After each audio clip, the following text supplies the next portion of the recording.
હડકવાના રોગથી પશુઓને કેવી રીતે બચાવી શકાય તે અંગે પશુ ચિકિત્સા અધિકારીએ માહિતી આપી. મનુષ્યની જેમ પશુઓમાં પણ અવનવા રોગો થતા હોય છે, જેથી આપણે આપણા પશુઓની સારસંભાળ રાખવી ખૂબ જ જરૂરી બનતી હોય છે.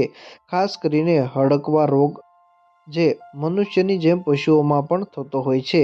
મુખ્યત્વે કૂતરું, ભૂંડ, શિયાળ, બિલાડી સહિતના પ્રાણીઓ કે જેનાથી હડકવો થતો હોય તેવા પ્રાણીઓથી આપણે આપણા કિંમતી પશુઓ ગાય, ભેંસ સહિતને દૂર રાખવા જોઈએ. જો આ પ્રકારના પ્રાણીઓ પશુઓને કરડે છે તો હડકવો થયા બાદ તેની કોઈ પણ મેડિકલ ટ્રીટમેન્ટ રહેલી નથી, જેથી આપણે આપણા કિંમતી પશુને ગુમાવવાનો વારો આવતો હોય છે.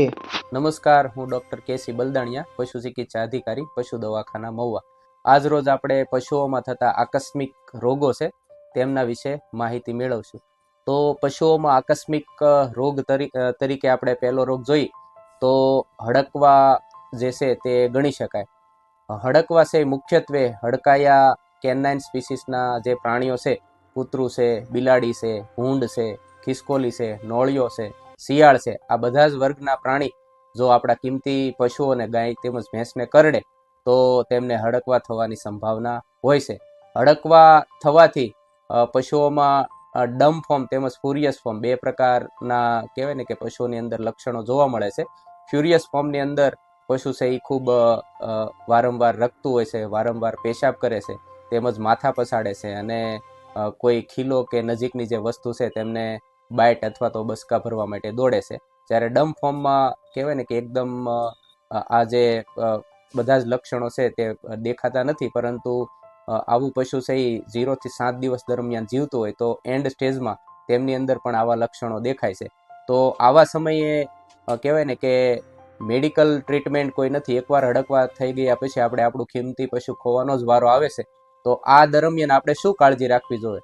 તો આવું કોઈ પણ પ્રકારનું કેનાઇન સ્પીસીસનું કૂતરો, બિલાડું, નોળિયો, ખિસકોલી કે શિયાળ કરડે તો તે સમયે આપણે તેમને તરત જ તે એન્ટિસેપ્ટિક દ્રાવણ અથવા તે ઉપલબ્ધ ન હોય તો સાબુ કે ભૂકીના પાણીથી સ્વચ્છ કરવું જોઈએ. પછી નજીકના પશુ દવાખાના પ્રમાણે ગવર્મેન્ટે નિઃશુલ્ક વેક્સિન આપતી હોય છે, તો ત્યાંથી વેક્સિનના ડોઝ લઈ અને ડોઝનો શિડ્યુલ 0, 3, 7, 14 અને 28 આ દિવસો દરમિયાન આપણે એમને ઇન્જેક્શન અપાવીએ તો જ તેમનું નિવારણ શક્ય છે. એટલે રસીકરણ એક જ આવા કિંમતી પશુઓને બચાવવા માટેનો રસ્તો હોય, એટલે એ માટે આપણે પૂરતી તકેદારી લેવી જરૂરી છે.